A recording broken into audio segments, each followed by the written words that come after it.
famed author Clive Cussler. The hero Dirk Pitt. I've got a new album and auditioned for a part in a TV series. I could go back with you to Africa. Flattery from another woman is flattery indeed. Dirk can never be truly owned by a woman.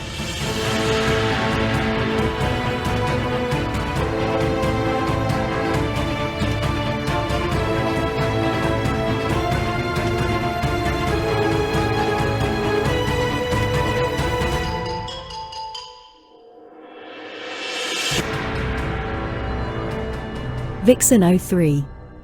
Episode 5. Syphillis Playground. We all have COVID. Oh my god, I'm so sorry. It's fine. You guys have to pick a different hobby. I think this is only the second time we've been confirmed to have it. We had it in early 2022 and now end of 2023, so every 2 years. They say the average person gets it in my neck of the woods gets it every 8 months. You may have higher population density than we do. Yeah, also, just rude people coughing on each other. Yeah, the vector seems to be my wife's office. Did you all get it, or just the adults, or are the kids sick to it? Well, first it was my wife, then me. Now my oldest probably has it. He has all the same symptoms, and the younger two are just keeping away from us. Oh, good plan. So I don't know if I'm going to sound awful or amazing on this. Right now you sound exactly the same as you always did. Hooray! There's no tonality difference. Okay. I am whacked out on medicine. Do you want to reschedule? You can just go lie down. This isn't compulsory. You don't have to do a death march into podcasting. I actually feel okay sitting here, and I just had to lay down in the hot tub, so I am ready to go. It's all the adrenaline of social contact because we're introverts. It's scary. Exactly. You understand. Oh, man. I had 7 kids at sleeping over my house. Last night was just all teenagers. Somebody spilled glitter. It's chaos. I have had those days, yep.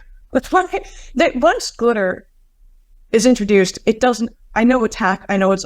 My husband's going to go to work looking like he spent the night with a unicorn. Yeah, you just keep vacuuming everything over and over again. Then the cat walks by and you're wondering why the cat's really sparkly. Then the cat poops out sparkles for a week and good times. Oh, I had a dog. Oh, Buster, rest in peace. He did love Barbie dolls. It was very disturbing seeing that come out when he went on walks. Whole heads. I was hoping you wouldn't say that, and then you said that. Okay. I'm sorry. I had to. The visual was just too grand. Now I have to put a warning on this episode. Warning? Does Hallmark make a card for that? Oh my god, it's raining again. I'm hoping the rain doesn't interfere with the recording because it's raining. We went from 0 to about 6 inches of snow yesterday. Congratulations. Yeah, winter's here. Yeah. It's time. It's pretty late, actually. Oh, yeah, it's real late for us. Looking at my Facebook memories because that goes back to 2007, there are a couple of years where it's why is it green? And there's a couple of years where it's minus 33 and my toque is stuck to my eyebrows with ice. So we go back and forth. December is all over the place. December, I remember a Christmas Eve wearing a tank top because it was 70 degrees. Yeah. Years and years ago, one of our last Christmases down south with the in-laws, it was a very green Christmas. There were kids outside playing in shorts and t-shirts on Christmas Day. Yeah. And then, boy, did it snow after that.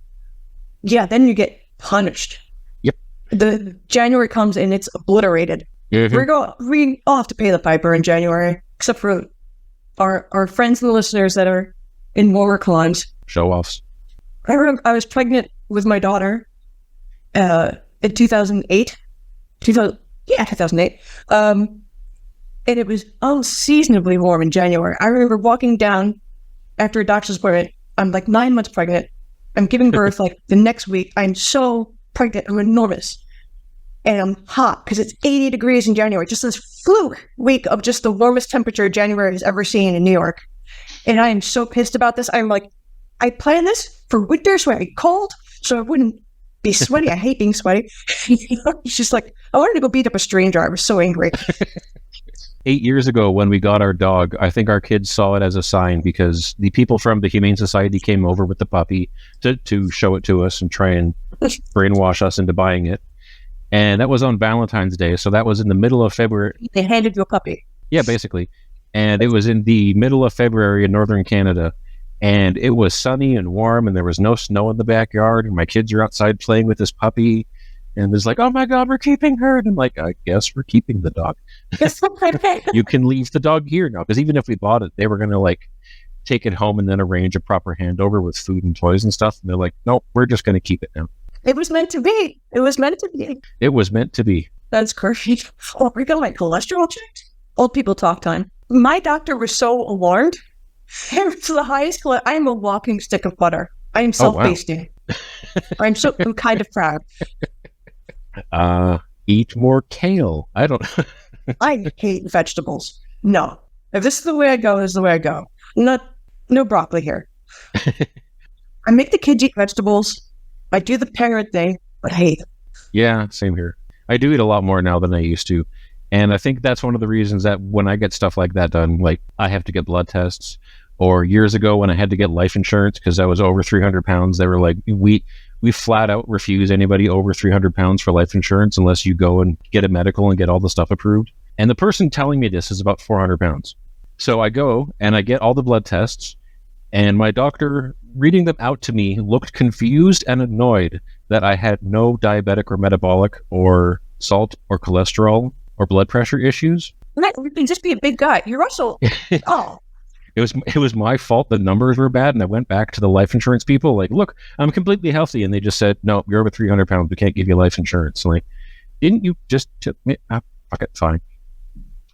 Yeah, I wonder how that's going to change, because so many, I see the high schools, and kids are enormous now. Kids are just taller than they ever have been before. Girls are regularly 6 feet tall. Or when I was a kid, that was not happening. I was the tallest person in my school at 5'8". I was taller than the janitor. My daughter was either the tallest or second tallest kid in her grade for almost every year there. But now there's taller, and like we have athletes, you have super athletes.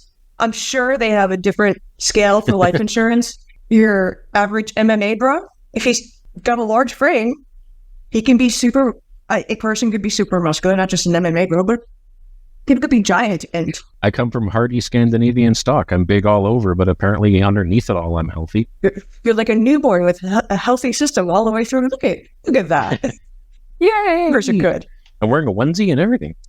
Yes, you are. It's plaid. It's very comfortable. Fuzzy. I'm sick. I've chosen to wear a onesie. I'm living my truth right now. Does it have feet? No, it does not have feet. It does have a butt flap, though. That's adorable. It's never used. Yeah, I don't think it's going to go that far. Yes, and it is your turn to introduce. That I am sure of. Unless COVID has worn you down. Welcome to Cussler Hustlers, the only Clive Cussler podcast that currently has COVID. That is scientifically accurate. I'm your co-host, Topper. Well, I am your co-host, Nancy.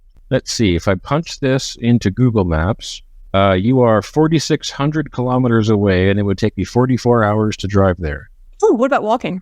Walking. 42 days. Get on it. This route includes a ferry. And goes directly over the Rocky Mountains. I love that the bridge from the main access from the U.S. to Canada in my neck of the woods is the Rainbow Bridge, which is the euphemism for when you put a pet to sleep. They're going over the Rainbow Bridge. Yeah. So all of your pets just go live in Canada. Yeah, that's a nice way of thinking about it. I hope they're living marauding lives of crime and just maple syrup heist up the wazoo. We release all the wild animals into Northern Ontario and they take over. It's big enough. I feel like that's a Northern Ontario joke that I don't get, but I'm for it. I'm all for it. Has everyone driven across Northern Ontario? Stop cheering. For those of you who haven't, Northern Ontario is 80 billion kilometers long. That's right. Big. There are 13 people who live there, all of whom are named Frank. That's right. Even the girl. Yep. She's very popular. Very popular indeed. Okay.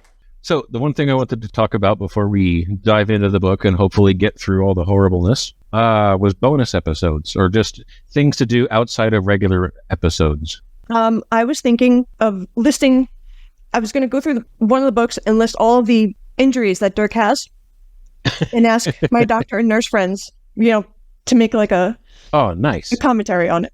as we get going through, he racks up more and more and more injuries. Like with each book, he dies 8 or 9 times and still keeps going. So I can see that working real good. Well, yeah.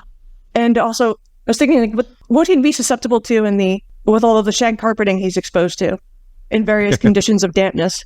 But I think that's more of a one-liner joke and not a whole topic. Alrighty. How about you? What are you thinking? I had a couple. I've had 2 people from the subreddit reach out to me and ask if they could be on to discuss a book, but it'd be hard to have them on for an entire series if it's going to take, 8, 9, 10 episodes to get through one book. So I thought they could just come on and talk about their favorite one. And if we haven't read it yet, so much the better, because he'll have to explain it to us. Hearing the stories through the lens of somebody else completely is fantastic.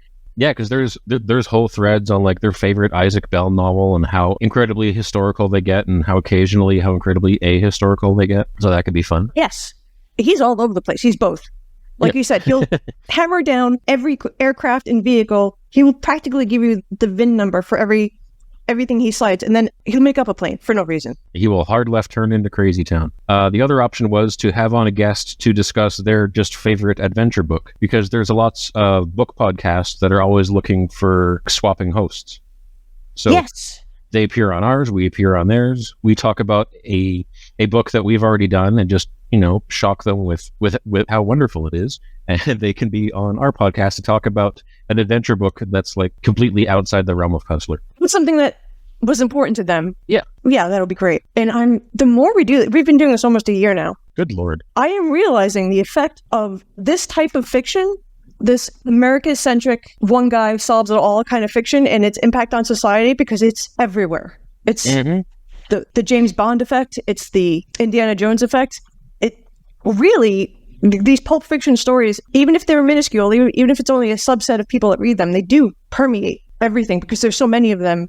It becomes overlapping Venn diagrams of behavior. That was one of the things that they learned on Bill James Bond, and then going through all the Eurospy movies that came out at the same time made by other countries, and how it almost always goes from like it's James Bond versus either this country, this evil country, or the supervillain who's funded by an evil country, and how very, very slowly it changes to James Bond versus the corruption in his own country, and then James Bond versus like mega corporations. Yeah. A weird progression, but it's always, the one man who has to do it, but you can tell who they see as the villain at the time. Yes, it is a mirror to that. It's also like, I don't know, guys, sometimes teamwork helps. Sometimes it's okay to call for backup. Well, that's why we have Mission Impossible. Yes, we just watched the first one. That one still holds up. I like that one. Yeah. Emilio Estevez was in that. Everyone looks like, John Voight looks like an infant. Those damn Gideons. Those damn... Good pull. Are you one of those people that just remembers everything? I can just hum a bar, and Jay will know, Inspector Gadget, yes. This is how love is formed. I'm good at that, too, yeah. If I hear it, it really sticks. But I thought, because you referenced Ellis from Die Hard. I referenced Ellis from Die Hard. I didn't remember his name. You knew his name. That was very impressive. If I've seen it, 10, 20, 30 times, yeah, I'll remember it. Oh, I tried to make my daughter watch it, and it was agonizing. This is so boring. Why isn't anything exploding? It explodes at the end. Maybe that'll happen in this book, too. I hope so. But we are at chapter 30. Yeah, we ended at 31. Yes, we did. Where Pitt talks to Admiral Bass. But now we have Dirk back at chapter 32. 2 whole chapters in a row. Yeah. A lot of Dirk in this book than you would think. But he sees a hybrid woman. Well, first, I'm sorry. Let me get it right back on track here. We learn Dirk is going to an inn, a countryside inn in Virginia. Yes, where Admiral Bass has retired to. At the age of 77. I hope he's having a nice retirement. We'll go find out. Well, as we learn shortly, he's having a May-December romance with the hybrid woman, Heidi Milligan. Yes, who is the volunteer servant at this establishment? The waitress? Kind of, because... Is she the bang maid? She is the bang maid. Possibly. We shortly establish that she is a lieutenant commander in the Navy and comes down here on her time off to help run the inn. As you do, for fun. Yeah. Like, I love on my downtime to be a waiter, maybe bust some tables. Have a boyfriend 45 years older than you. I would need a Ouija board. Which possibly might be the male fantasy of everybody reading this book. When I'm old. That's not May December. That's necromancy. That's Yeah, that seemed a bit more than May December. that is some daddy issues. I think the kids would say. Yep. Because we learned she had an ex-husband that bossed her around, so she traded him in for a lover that's 45 years older. Bossed her around. He was a colonel and made her have a hysterectomy and then left. Or rather, I think she kicked him to the curb. Or she had a hysterectomy because she was childless. It's Yeah. unclear whether he had one. Oh, okay. At least that's how I read it. Was unclear. But that's how they explained away. It can't be like her volition. This is too. In my notes, it's all one sentence of douchey colonel ex-husband hysterectomy. We saw the hysterectomy. I'm like, you could just say she doesn't want kids. Yeah. Also, she's 32. Is every woman in these books 32? Everyone. That is his sweet spot. I have to point out that they're 32, but still attractive and have a couple of good years left. All of them. Thank goodness they can have a couple of. I'm 45, folks. It is wonderful being 45. It is very comfortable. There's plenty of good years. So if you're 45, imagine your future boyfriend was just born now, and that's the thing these two have going on. I should go to prison then. Al Pacinoing it up. Oh, yeah. Anyway, they're at the inn.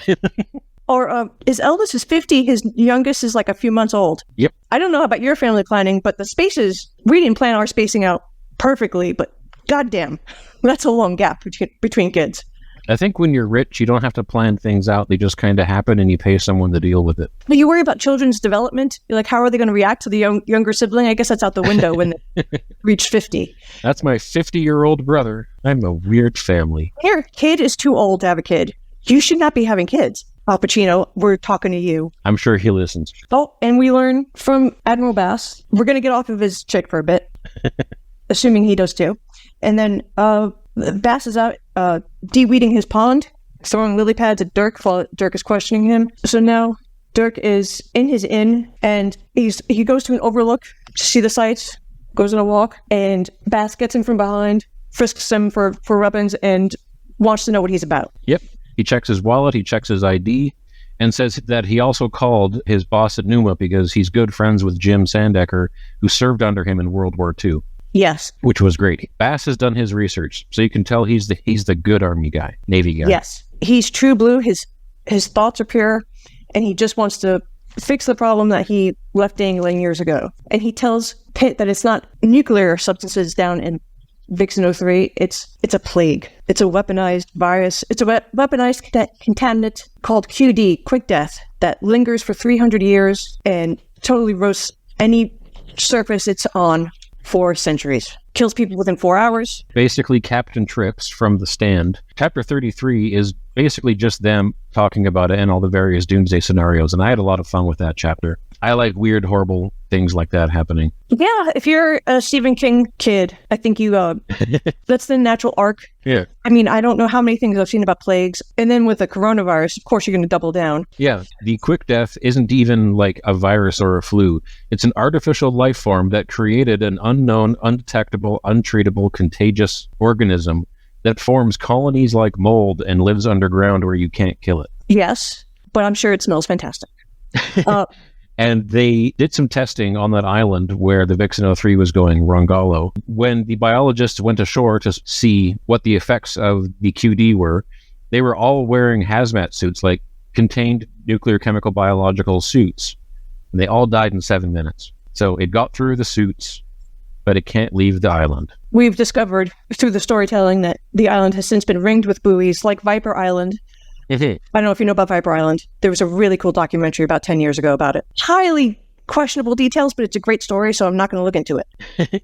Is that where they did nuclear testing? No, it's an island off the coast of Brazil, and there used to be a lighthouse there, and it was overrun by invasive snakes that are poisonous. Oh, so it's not just a funny name. No, it's... People can't get, according to the stories, they can't get 3 steps up the beach without getting... Woof. Bitten by the snakes. So the island is really rung by buoys and seawalls, and there's lots of warning coming in from the seaside, because it's an island, that this is a dangerous island. Like Jurassic Park level dangerous. It's wonderful. So if you're stranded and you have to wash up on shore, not that shore. As if you have a choice. There's nothing cool here. I often wonder, like, what's the scenario? You have no choice. You're being washed up. You're stranded at sea. You get to Viper Island, that's really bad luck. You weren't meant to live.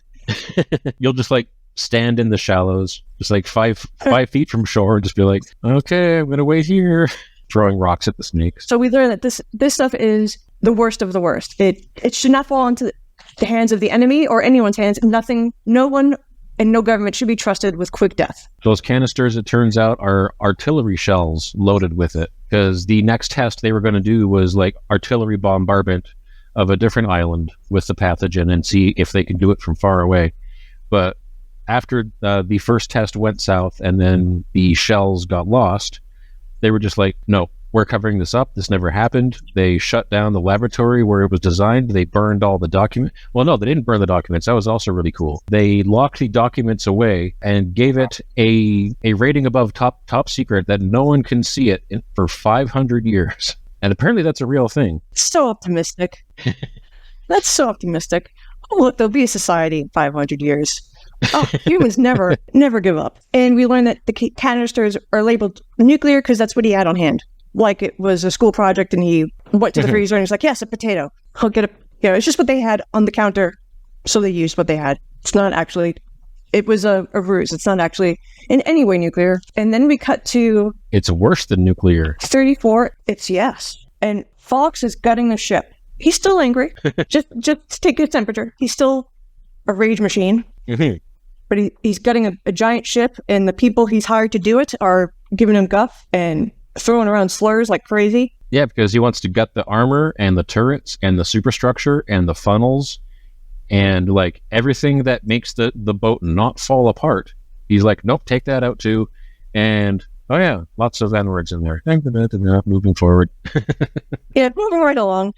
Lots of N-words peppered in for no reason. We do not condone this. We are mystified by it. This is an examination of this moment of Tyler. He insists that the boat has to ride as high as possible, and they're going to replace everything that they tear out with plywood painted gray. So they're making a fake boat. Yes, they're making it look like a warship because it's painted gray. I think so. Let's see, in plywood, famous for its water resistance.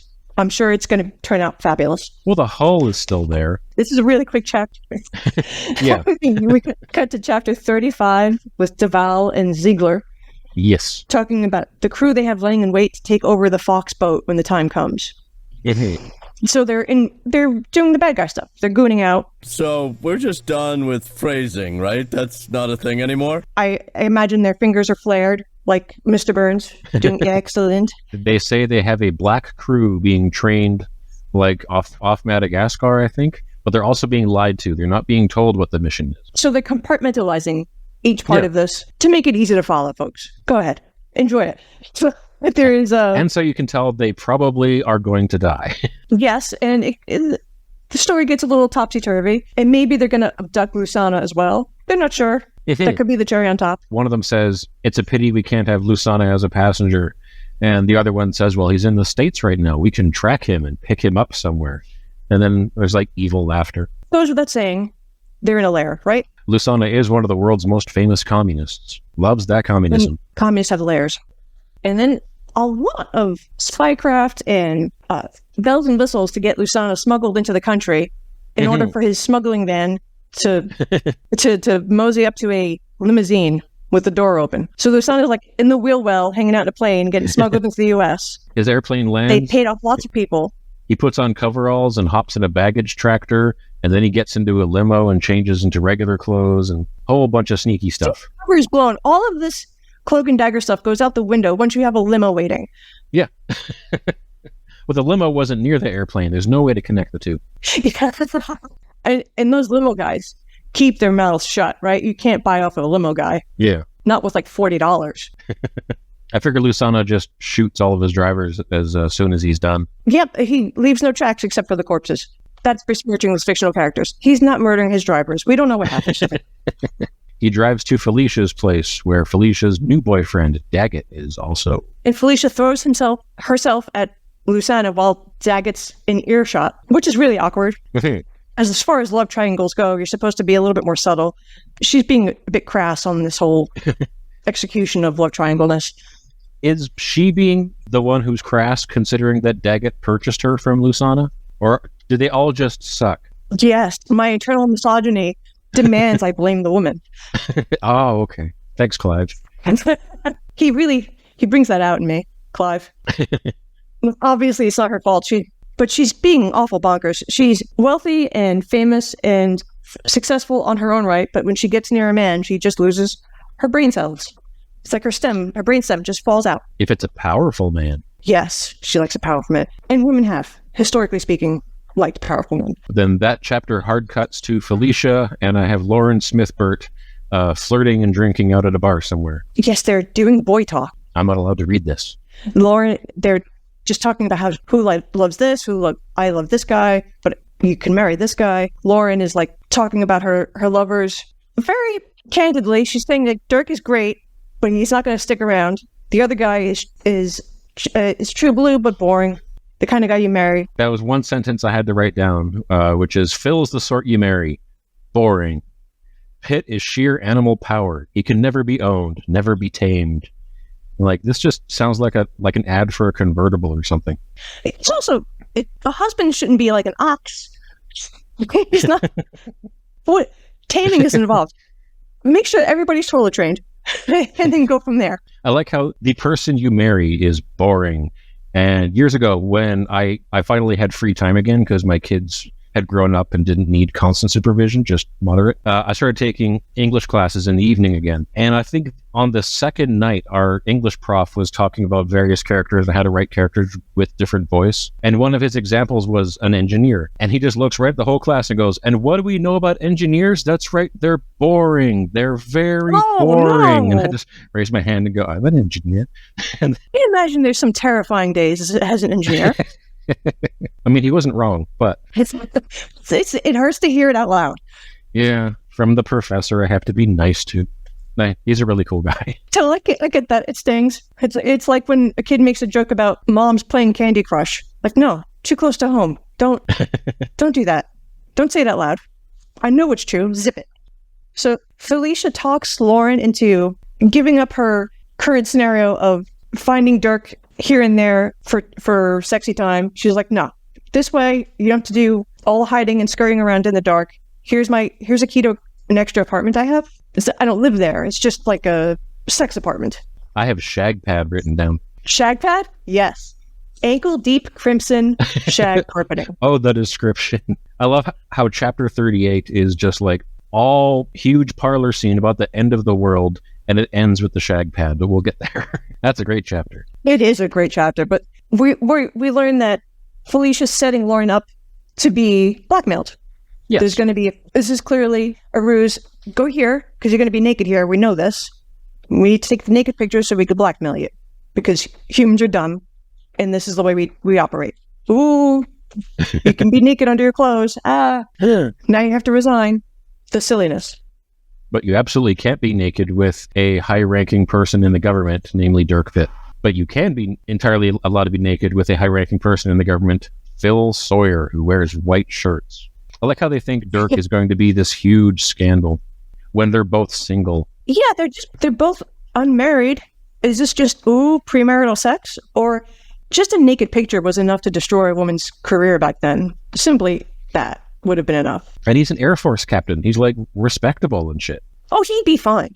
Yeah. But the congresswoman would have to resign. Remember, well, there was yeah. Miss America in the 80s who naked pictures came out. Vanessa Williams, I think. She was the first African-American Miss America when that beauty pageant was a thing, and somebody leaked her nudes to the press.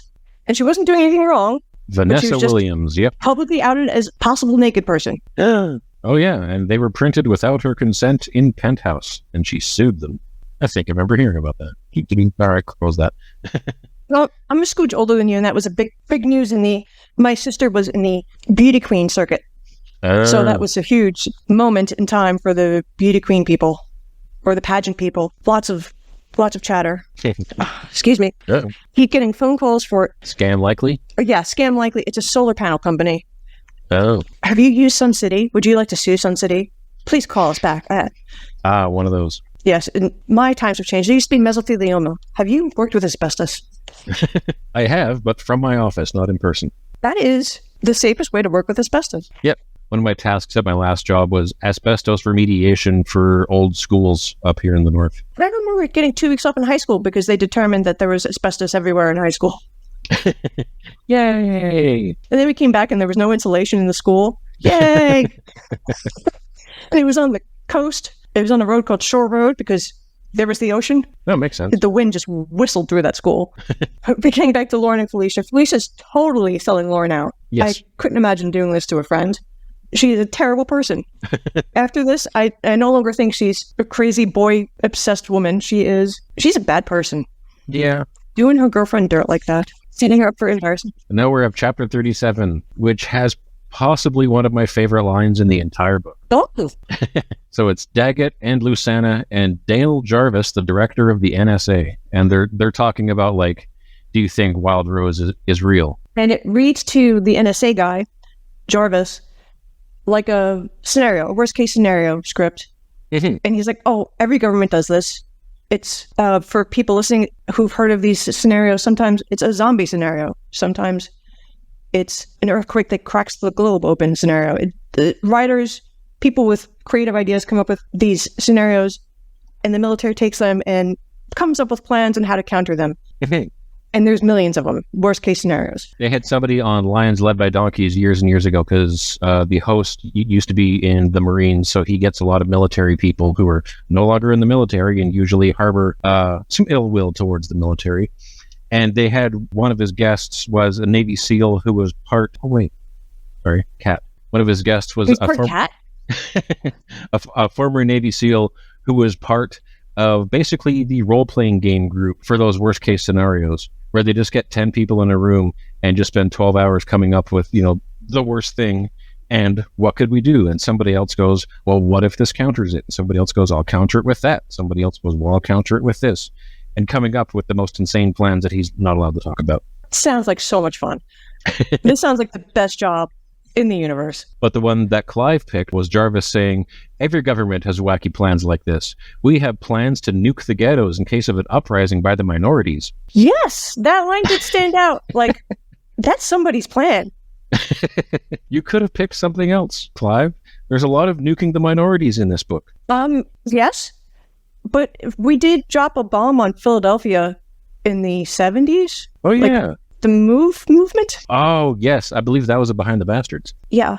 Like a whole city block was decimated by aircraft. But aside from that... and Black Wall Street in the 1920s. Oh, Where yes. they bombed Tulsa, Oklahoma. Look it up, listeners. They still say... There's still people who say that there were no planes bombing anything. I do like how the wiki calls it a 2-day-long white supremacist terrorist massacre. Not pulling punches, that Wikipedia. Good for them. That line felt oddly like, oh my God. The Senate, the Congress are just people. There is going to be like an Orrin Hatch or like a Strom Thurmond. Strom Thurmond was... Oh God, I know those names. Strom Thurmond was 1,000 years old. Yep. He was racist. He had children out of wedlock with people that worked for him. He was terrible. He was pro-segregation, just the worst of the worst. He would be the type to come up with a plan like this. Like, oh, shit's going down, better. Don't, secure the warships or ready the troops. No, let's nuke the ghettos first. Well, that's where they're going to get reinforcements come from when the race riots happen. That's some politicians' first move. Maybe there's other ways to keep the minorities in the ghettos from rebelling against the country. Helping them out, perhaps. Then they wouldn't feel like rebelling against it. Nope, nuke them. Gotta nuke them. Yeah. I'm sure it's more cost effective. It's not. That's not the point. We have to hurt minorities because it makes us feel better. But then we also want them to be happy about it because it's 1987. Yeah. And they discuss it with the NSA guy, and Daggett tells him to look into it really, just in case it's not. But Lucerna is crestfallen. He spent $2 million on this, and he's just really down in the dumps because it's just a creative writing exercise that he purchased. He lost his girlfriend. He lost his money. He doesn't seem too broken up about the girlfriend. No, not really. But losing the girlfriend only pays off if he gets support from Congress. Even then, cost of doing business, right? She's nearly past her prime. I believe 32. She's 32 as well. Came to that number because you can't be in the 20s, because if she's in the 20s, that makes him feel icky. Yep. So she's in her 30s. She's a woman. But she's not old because she's only 32. She's not even halfway through her 30s. I'm just worried it's going to be like Matthew McConaughey, and the older he gets, the 32-year-olds stay the same age. Because this is like 4 32-year-olds in a row. And Clive's getting older. I've noticed. It's his magic number. Oh, and then Dagat just goes home to Felicia, and they plan the love nest. They set it up for scandal building purposes. Yep. And she name drops that she's meeting with her that Lauren is meeting with her secret boyfriend, Dirk Pitt. And Daggett says, Dirk Pitt. And Felicia says, Dirk Pitt. Yes. And that's when they agree to go set up the love nest. And then we go to chapter 38, and we learn that Sandecker is to Numa what J. Edgar Hoover is to the FBI. And I can't figure out if that's supposed to be good or bad. I think it just means he has a lot more secret power than he's supposed to. Okay. Because they establish over and over again, Numa's not the military. But it does have a lot of military people in it who are suspiciously good at killing. Oh, and they do hate communists. Oh, God, yes. Hate It communists. comes up all the time, so they're on the same page. But it's Sandecker, it's Pitt, it's Bass, it's a parlor scene, finally. And Bass goes into, he talks more about the evidence of the Vixen-03 and Quick Death and his adventures from years ago, and how he tried to bury them. And he tells Pitt, like, if this QD, Quick Death, gets out, imagine New York City, imagine the island of Manhattan. If you dropped this infinitesimal amount, I think he said like 4 ounces, maybe 4 milligrams, it was something unbelievably small. If you drop it, 98% of New York City would die, and New Jersey would just stand by and watch the buildings crumble for the next 300 years. Yep, because the only thing that stops it is water. Which we have enough of. Manhattan is an island. Yeah. It's raining. It's rained constantly for 6 months. He makes the point that if they use any explosives, then it could spread it from Manhattan to the mainland, and then it would take out, the whole continent slowly. The flaw in this plan is that it never stops raining in New York. We get more rain than Seattle.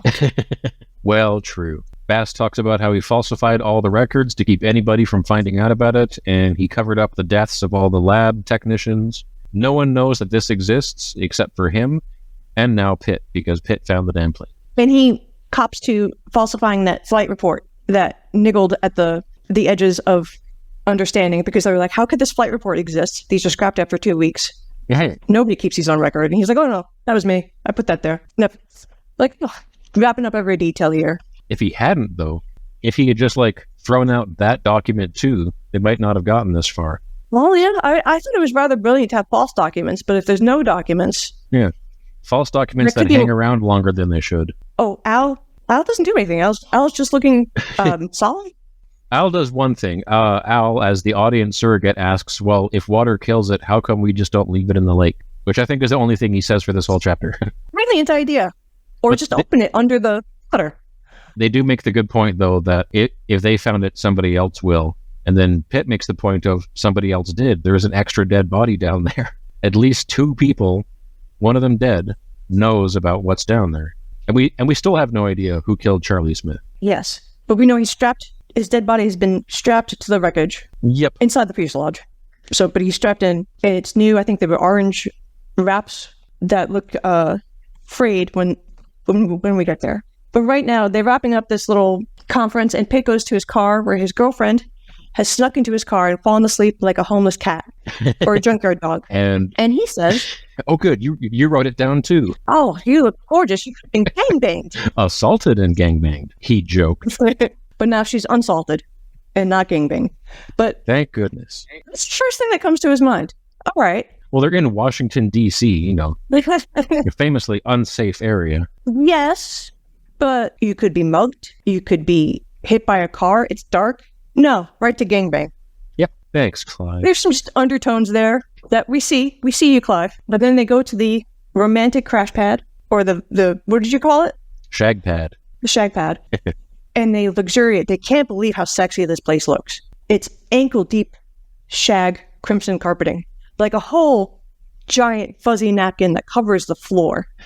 Ew. And the walls are gold mirrors, and there's a red circular bed and spotlights.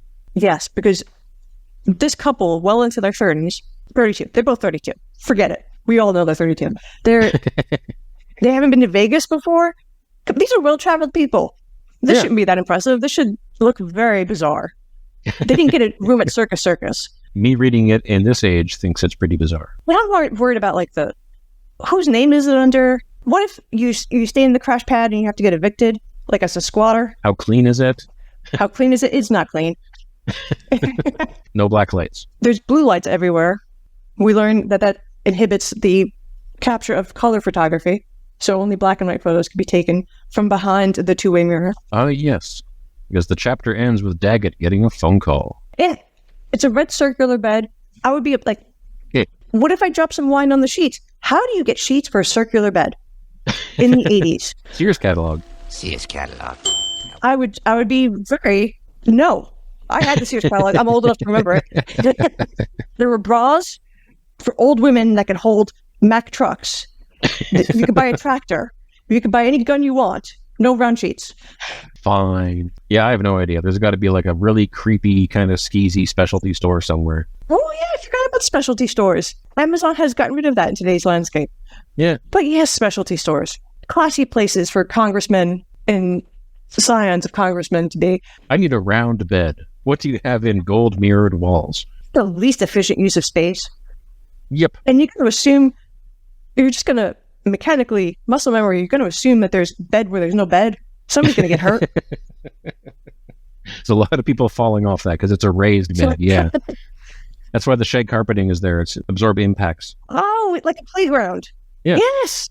Exactly. We've It's an solved adult playground. it. Syphillis. It's in the shag carpeting, not the characters. That's the name of the episode If there's now. shag carpeting, everything lives in that. You can scrape Ebola out of shag carpeting. And then we go to chapter 39.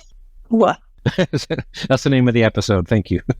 What did you write down? I spoke over you. Syphillis playground. Oh, God. This is not going to make any sense to anyone. The episode titles never do. That's just fun for me. Del Jarvis from the NSA.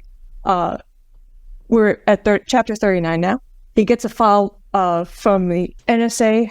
He gives a file to the NSA. He gives or gets. My handwriting's terrible. I'm reading my notes here and I apologize.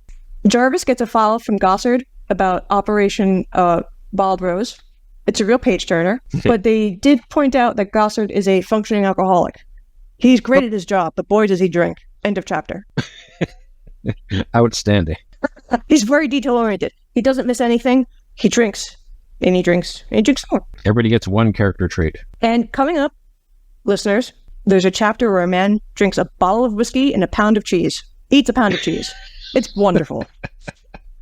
Awesome. So it's like the guy from Raise the Titanic who looked like a walrus who ordered a gallon of wine and a large pizza. You know. Yes. I think that Clive has like a certain kind of person. Well, there's a lot of certain kinds of people he likes to use and reuse. Whiskey and cheese is very specific, though. It is Cuddy Sark and a pound of Cheshire cheddar before a Excellent. tactical engagement. I can't wait to get Clive to that. Clive must have been brutally healthy at all times, because I don't care if you're 32. If you have any combination of cheese and whiskey before a fight, you're going to lose. I mean, he died at the age of 89. He must have been superhuman. What? I mean, he died at the age of 89. Yeah, he's indestructible. Damn near. You're a pop culture guy. He was raised in the old days where we had whiskey and cheddar. Do you remember the Facts of Life show? Yeah, with Tootie. Yes. And Mrs. I can't remember her name. I do remember the theme song, and I know I watched it. I can't remember much about it other than Tootie. She was gorgeous. That one Mrs. sticks around. G. Mrs. G, that's the one, yes. Yes, I thought about her this morning for something unrelated, just pop culture. She died in 2018. Wow. That's awful recent. She had a great stretch. Good for her. Mrs. G, Facts of Life. And for those of you listening, The Facts of Life was a show in the 80s where people still look like people. It was a show about teenage girls, and they look like actual teenage girls. Edna Garrett, well, born 1926, estimated.